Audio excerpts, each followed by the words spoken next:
pisipõrsad, kõik on armsad. Laudas loomad naudivad nende karmat. Ka interneti kukk siis ei kire, kui emis annab neile piimaniret. Aga kasvab põrsas, kasvab ka kisa, nõuab valjult söögilisa.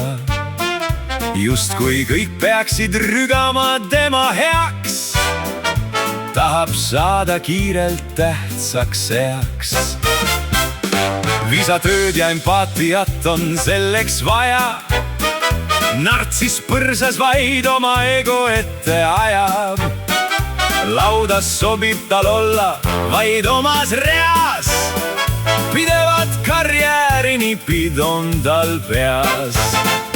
Püüab luua oma supernõukogu, kuulutamaks suure tarkuse lugu.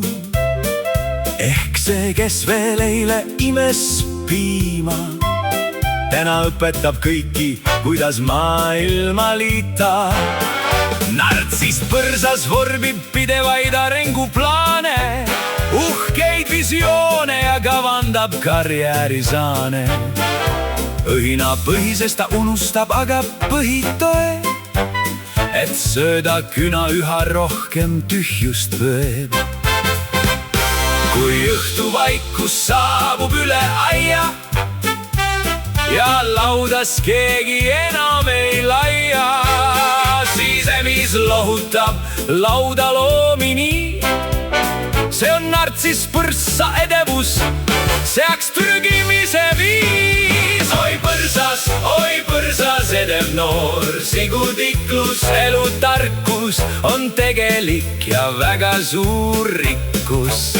Tark emis seda väga hästi teab, teeb enamikest pisipõrsastest targad, toredad, empaatilised sead. Oi põrsas edev noor, sigutiklus, elutarkus on tegelik ja väga suur rikkus.